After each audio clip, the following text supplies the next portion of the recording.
Welcome to a brand new episode of the Post Game. I am your host, Davion, and today we are back talking about NFL salary cap and what does that look like? The projected salary cap this season is $303 million. And we look around the NFL at some of your favorite teams. First off, let me know what you think about your team and how much cap that you have or your team has. As a Saints fan, we're always in negative in the offseason. I'm not shocked about negative $41 million.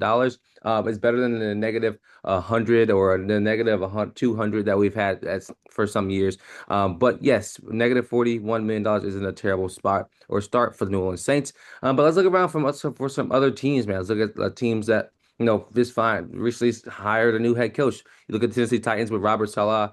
He has $99 million to work with. That's going to be great for him to, really get Cam Ward some help there, whether that's receivers, whether that's offensive line, whether that's some defensive help as well. I think they're going to be a completely different team next year, and they're a team for you to potentially, get more wins than what they got this season, obviously. Next up, you have the Raiders with $87 million, another team who are going to be, got a brand new head coach and Clint Kubiak allegedly hasn't been officially announced yet, but Clint Kubiak looks like to be the new head coach of the Las Vegas Raiders. He is now going to, have a lot of money to work with him, Brady, and the rest of the team over there. So they're gonna really help Ashton Genty. They're potentially going to go out and get their quarterback in Fernando Mendoza in the first round, that first pick of the NFL draft. So there's a lot of things that can happen there as well when it comes to beefing up a brand new team. And the other Chargers, they need an offensive line if they're going to protect Justin Herbert with a new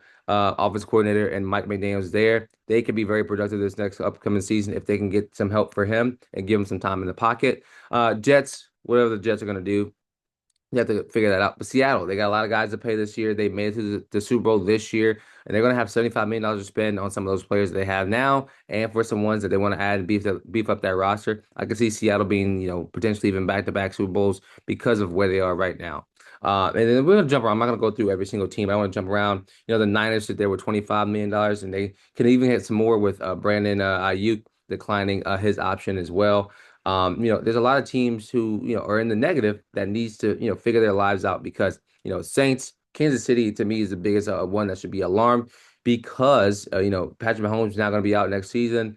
Travis Kelce might hang up his boots. Who knows? He hasn't really announced it yet. I think there's a lot that needs to happen with this Kansas City Chiefs team. I think they need to enter a rebuild and potentially, tank for a season. They need a year where they can really look at life without Patrick Mahomes. And I don't think they should rush him back. I think they should give him some time to really, this upcoming season is not going to be relevant. He's not going to be back until towards the end of the next year. So if it's me, if I'm Patrick Mahomes, I'm sitting out the entire next year. There's no point. There's no point in really playing if we're not having anything to play for.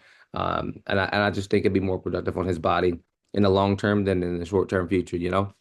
Miami Dolphins lost their head coach, went out and got a new guy. Can, he find some money there? They need to enter a rebuild as well. There's a lot of big issues going around the league. You have Baltimore, you have Atlanta, two teams who should have been much better, but they were not. And some teams who overachieved this season that have money, like the New England Patriots, who are currently sitting in the Super Bowl at $33 million. And you have the Rams as well at $46 million, and they were one game away from the Super Bowl. So there's a lot of money that going around the National Football League. There's a lot of money going around some of these teams, and they need to really figure out what to do with that money. So let me know what you think down below in the comments about your team's cap space. But this is the salary cap for 2026, projected wise anyway. But yeah, let me know what you think down below in the comments.